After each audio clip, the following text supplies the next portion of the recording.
One, two, 1, 2, need my attitude. 3, 4, 3, 4, check my latitude. Ooh, I like that. Ooh, I like that.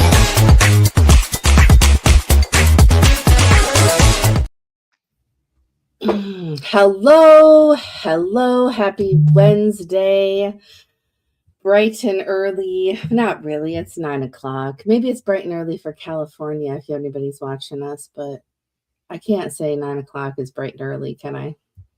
You know what? Honestly, you and I are lucky if we're up by between 8 and 8:30. Like, so it is bright and early. I want to clarify. Usually I'm awake, but I'm not online. Like, I don't do that. Definitely not wanting to function with the public at 9 a.m. No.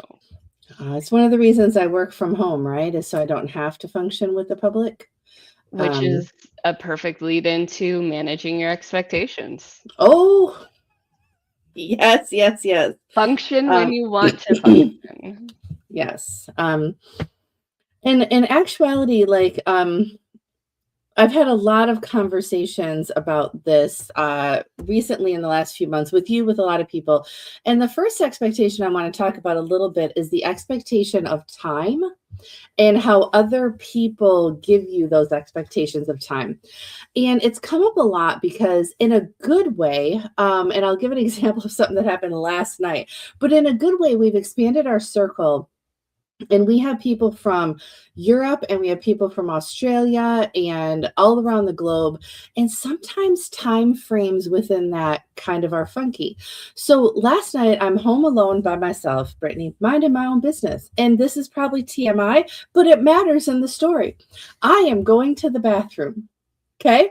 Sitting in there, minding my own business, home alone when I hear voices.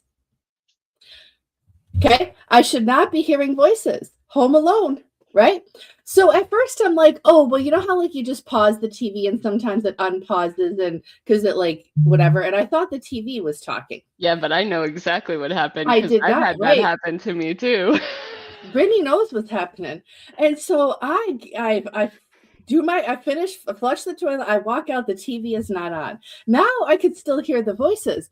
But the best part about it was at this point I hear Sarah. I had left my computer on, right? And somebody had come into the Go Brunch room and I was still in there. So they thought I was in there. No big deal, right? The voices, they were talking with somebody else in their own house, but that's what I heard, like a banter. But then they noticed I was in the room and they thought I was in the room. So they're trying to get my attention. I, like, for a 3-minute period between it wasn't the TV and voices, though, I was like, is this the ghost? Is this the mind going? Is this? But the point is that the expectation wasn't that I should be online, right? I came down, talked to the person.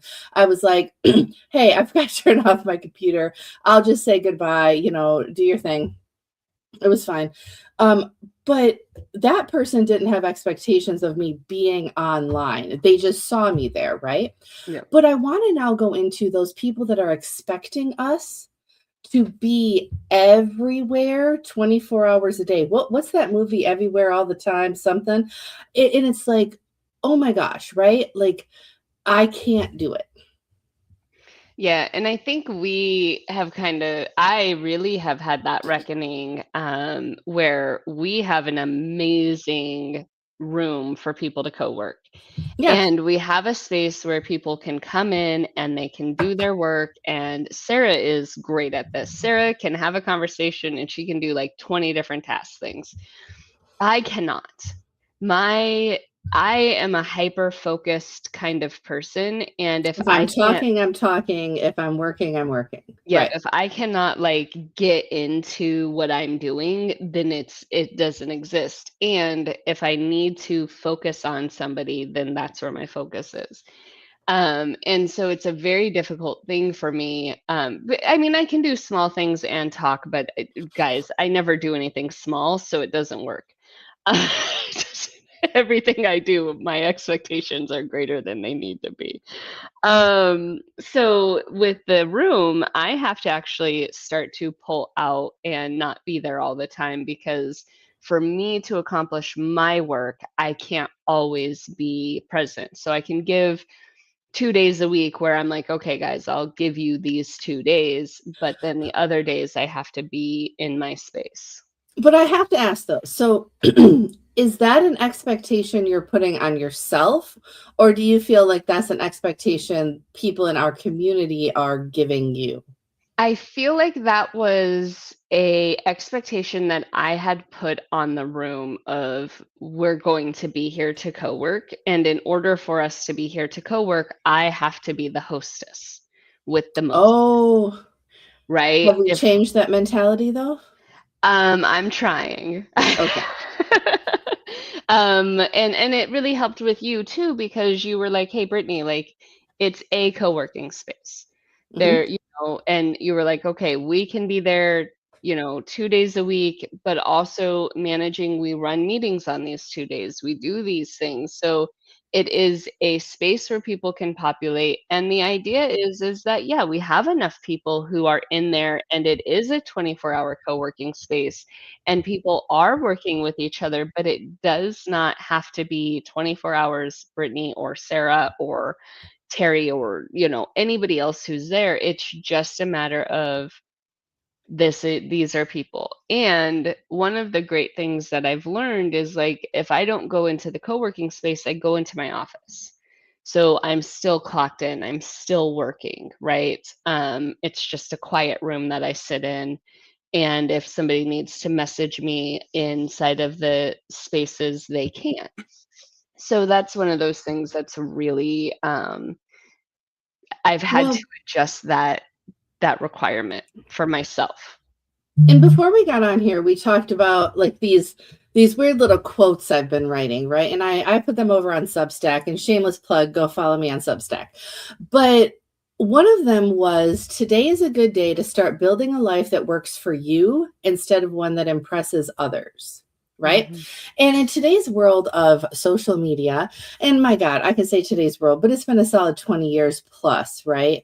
That people have been comparing themselves to these fake lives that everybody else seems to have, right? Um, but I think we need to talk about, as an entrepreneur, there are a lot of entrepreneurs out there are truly faking it till they make it. And when they're putting themselves out there, like, this is all, I'm successful, I'm doing these 10 steps, and you can be successful too if you follow those. It doesn't work for everybody, and we have to build something that works for us, right?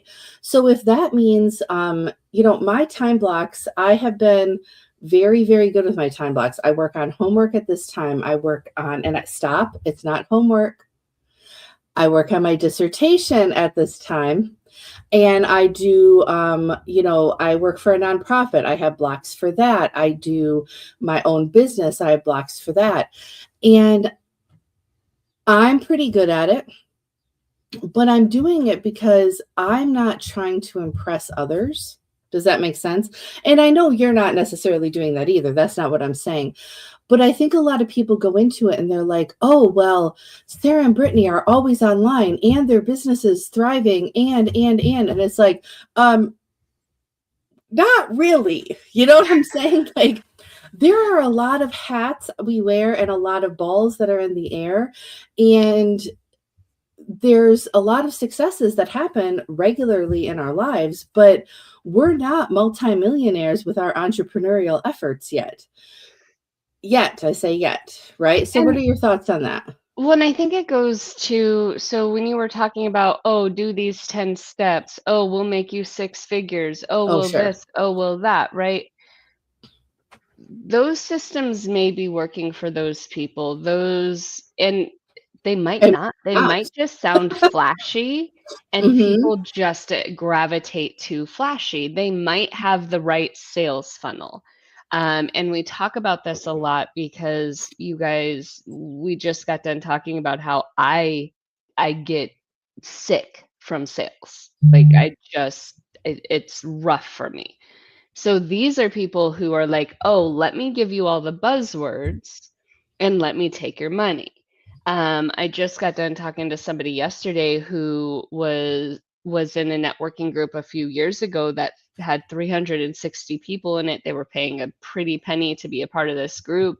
And 3 years later, that group is down to 180 because what they're selling did 80? not, yeah. So what they're selling didn't hold and over, go over for the next 3 or 4 years.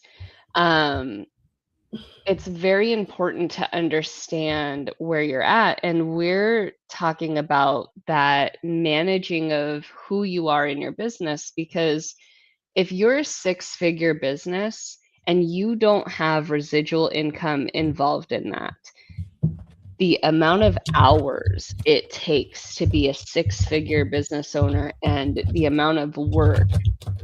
I know we froze somewhere. Did I freeze or did you freeze? No, Okay. I'm here.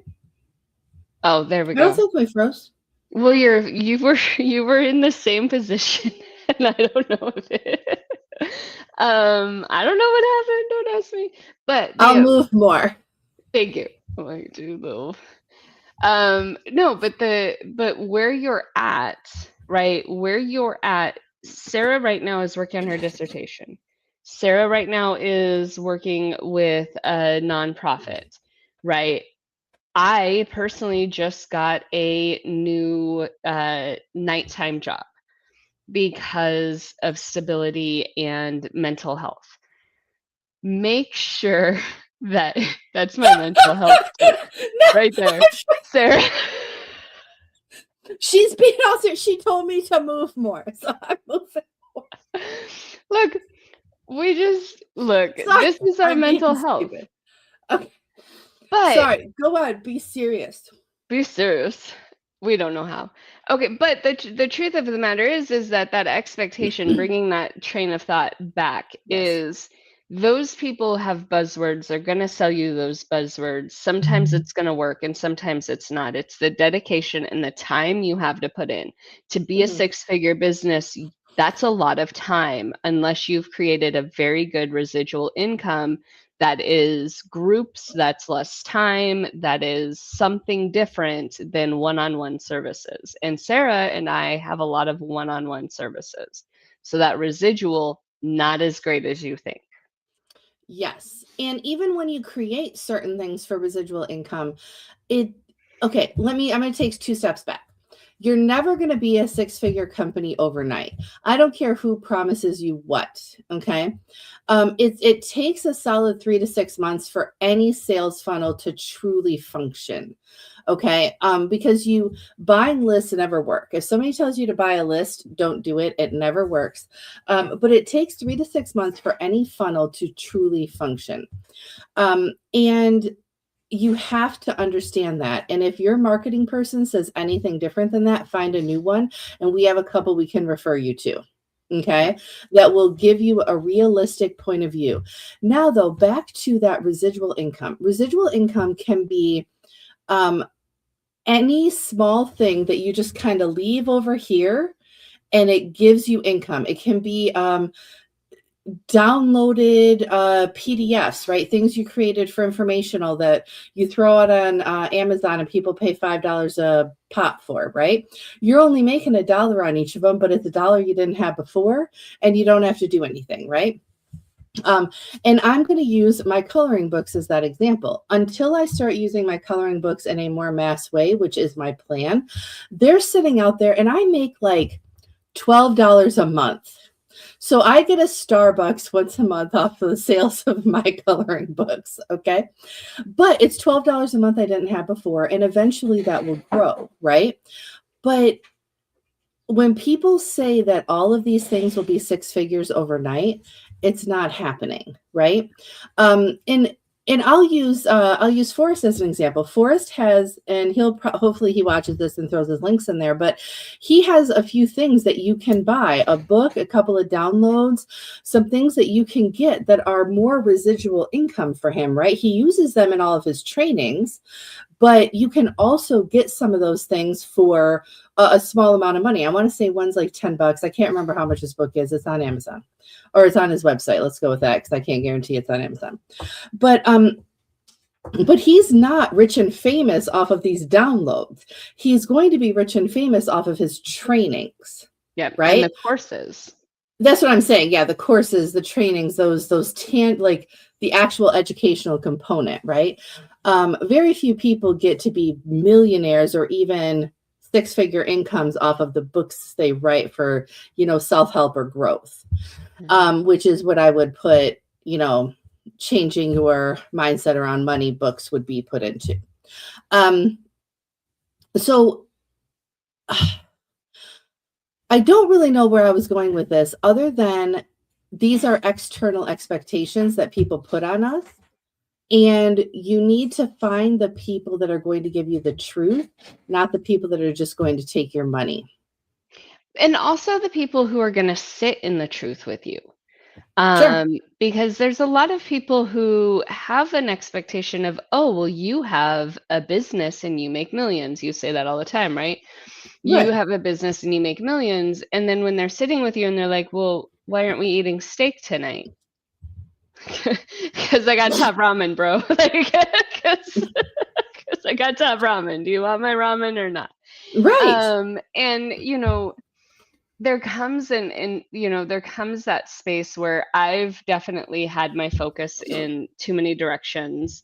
And so where I feel my business should be isn't, because what I know I should have put into it, I didn't. Mm-hmm. And so where I am is, you know what, I'm where I am today. And it's not where my expectations were, but it's also not a failure of where I can't be. It's just a matter of figuring out, and you hate it when I say that, but doing the actions to get where I want to be, but also doing it in a way that does not overwhelm and stress me out. And I think there's Right. a lot of times where we're stuck in that space. I agree. Yeah. I think part of it is we are all stuck somewhere and we're not asking the advice from the right people. And hear me out. I actually wrote a blog about this week, about so many people, and we kind of do it sometimes, but the best part about having this type of co-working is we have people from kind of every walk of life. So let me explain. We're asking people, the wrong people, for advice. Okay. So if you're trying to build a company and you're asking somebody who's never even tried to build a company, right? You're sitting in the house and you're talking to your family at Thanksgiving, and your third cousin is like giving you all this advice, who's never done anything but work at Burger King. And no diss on Burger King, but you get my point, right? They've never tried to start a business. They've never failed at a business, right? Like, I'm good with people who failed at it, because you at least can learn something from that, right? And we're asking people from the wrong advice. And so the other day, it really, really, really hit me. I was in a room, and I'm gonna call her out here in a second in a good way. I was in a room and I was like, it was just after I had posted on Substack about how sometimes I feel like I'm super, super smart because I am writing my dissertation, and then other times I'm reading my dissertation, I find 82 spelling errors in the last thing I wrote, and I wonder if this is for me, right? Like, should I be doing this? Obviously, if I can't spell, should I be a doctor? And Donna the astronomer was in the room, right? And not that I forget she's a doctor, because I'm not an idiot, but I never think, like, who's the doctors in my life that have went through the dissertation process, right? So she was like, Sarah, anytime, the literature review is the worst part to do. If you want me to read it, trust me, it could be no more boring than mine was, right? So I laughed at that. It was a good feeling. I was like, oh yeah, I need to find the people that have went through or are going through the same thing I'm going through, right? So if you're building a business, find people that have done it. If you're trying to do a new marketing plan, find someone who has done a similar plan or any plan. Don't ask people that are in a completely different path than you, right? You don't ask a tech startup if you're a coach, right? You find another coach who has done a marketing plan that's looked successful, and you can find out if it was successful. But a tech startup has done different things than you need. It's finding that niche and finding people within your niche that are successful in that. Am I making sense at all? Yes. And I think that's what makes our room so unique is that we do bring together so many different people who are able to say, yeah, I tried that and it didn't work for me, or yeah, I tried that and it did work. But also, Forrest is a video guru, right? Like Oh, 100%. he posts videos, he sends us links to like, hey, I saw this dude and how he's successful on videos. I'm going to go ahead and go and try this. And when you're doing that research for your business and when you're doing those things to really grow and then help those around you, I think that's phenomenal. And as business owners, yeah, we have different, Forrest is in the industry of financial, Terry is travel, we've got Shackley with Ferna, we've got, Donna the astronomer who is she has an amazing space in Australia where they have it's gorgeous. Yeah. So to be and even Dom with, drones. Him and Steve were in the room the other day talking about marketing and stuff. So you get to hear and pick and choose, and then you get to see what works for you. But having other business owners around really helps. And when you can see, like you said, hey, I like this coach. Chase was on the show, my not Rolodex, Skyline Circle the other day, and he's like my I want to be him accountability person, right? So find those people and talk to them and become friends with them and really share your experiences, because that's what being a business owner is about. I think so many people Mhm. try to do it on their own, and that's where that's really where I come in, because if you're doing it on your own, you're just sitting in your head with expectations that lead to consistent disappointment and task lists that Yes. never end and not focusing on where you're at. So I think that's big. Yeah. Yes, yes, yes. And there's so many cliches around this, find your tribe, find your circle, find your, I don't care, your group of humans or dogs. If you can talk to them like Dr. Doolittle, that's a good option too. But find your group of humans that actually want to help you succeed, but also have the experience to do that too, right? I think Like, that leads into the other conversation we've had this week of networking. We have come to a rut of networking, and we've been kind of touching base with that, oh, where we figured out that we want networking to be business centric. And by that, it would be we do accountability networking where we talk about business, we talk about what are we doing, but we also talk about like, here's your taglines or here's these things. And we work as a team to grow and learn and really bring different experiences to the table. And that's how we want to network. Because as we're doing that, we get to know people. We want to network by people coming into the co working space and having conversations about any and everything. And I literally mean we've had conversations about any and everything. So when you can create a space where people can come and be a business owner and be vulnerable in that business ownership, is that sure? yeah. When you can have that space, that's where we want to be. We figured out that networking inside of sales pitches and networking inside of you have to stay stringent to our rules has not really been beneficial, as well as just networking with business owners is not beneficial. especially in your case, Sarah, HR and leadership, like the people who are actually running HR and leadership are the management departments, right? Yeah. They're the CEOs, they're the people who are the front lines of the business. So if we're actually just reaching out to business owners, that's not as beneficial. But if we're reaching out to people who are in business and want to grow business in any aspect of what that looks like, from any department of what that looks like, that's what we want to open our circle to. We want to be a business centric group that is very front facing with business first, and whatever your title is not what is important to us. MLMs, we have the DMS collective that Terry runs because we honor an MLM as a business. They're running two businesses and 100%. nobody's giving them the credit for that. If you are, like I said, a manager, managers run the place. They run the store. They are the feet on the ground.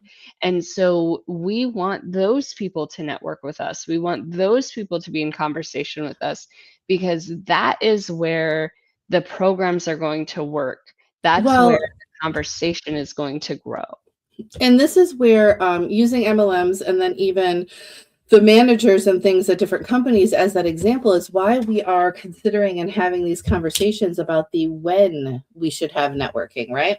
So if you are a manager of any company, Widget 101, okay, you are not networking online the same way that the rest of us are networking online, that are startups and working from home and things like that. Because yeah, you get there at 8, you have a break at 10, you have lunch at noon, you have a break at 2:30, you go home at 5, right? I love how you think that's how it works. Okay. No, I'm saying like a office job, not a yeah. So customer service is a little bit different, right? If you're working in a restaurant or a true customer service role, sure, it's a little bit different than that, right? But there's still a concept that you're not sitting on a computer. You log in, you have a break, you have a lunch, you have a break, you go home.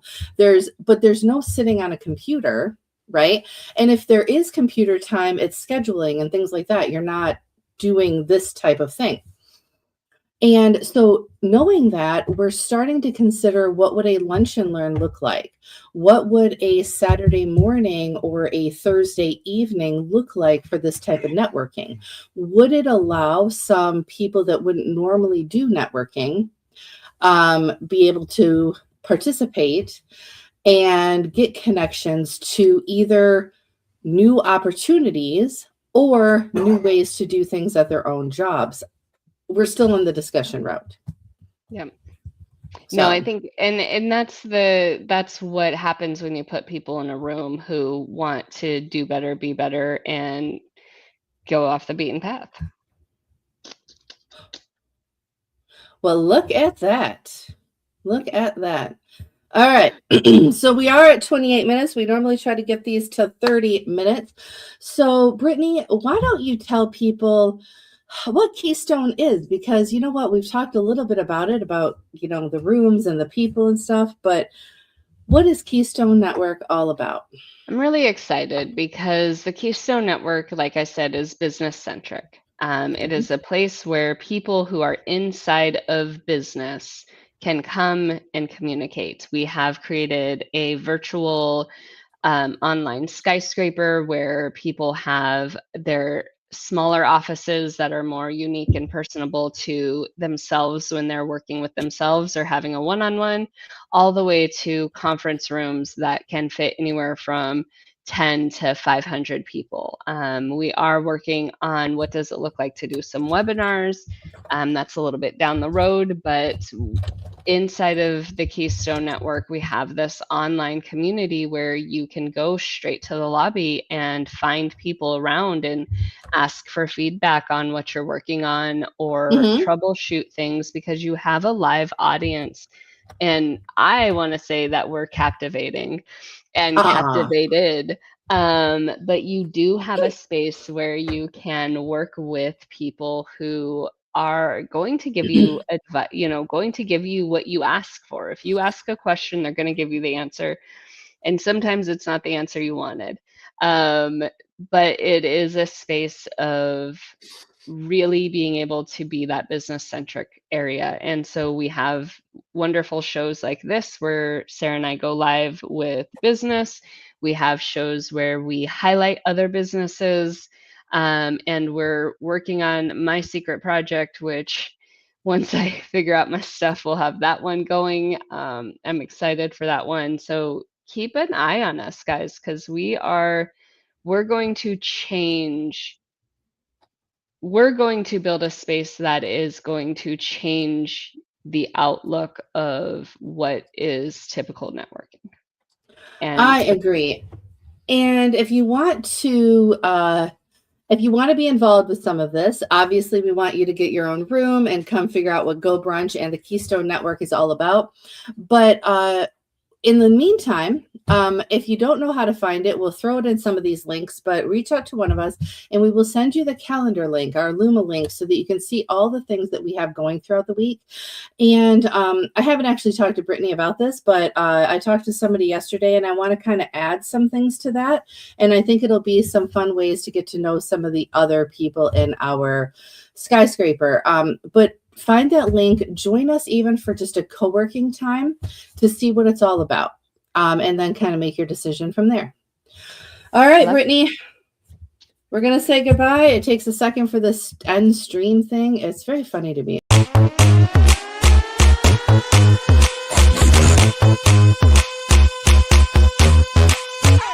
1 2 1 2, need my attitude. 3 4 3 4, check my latitude.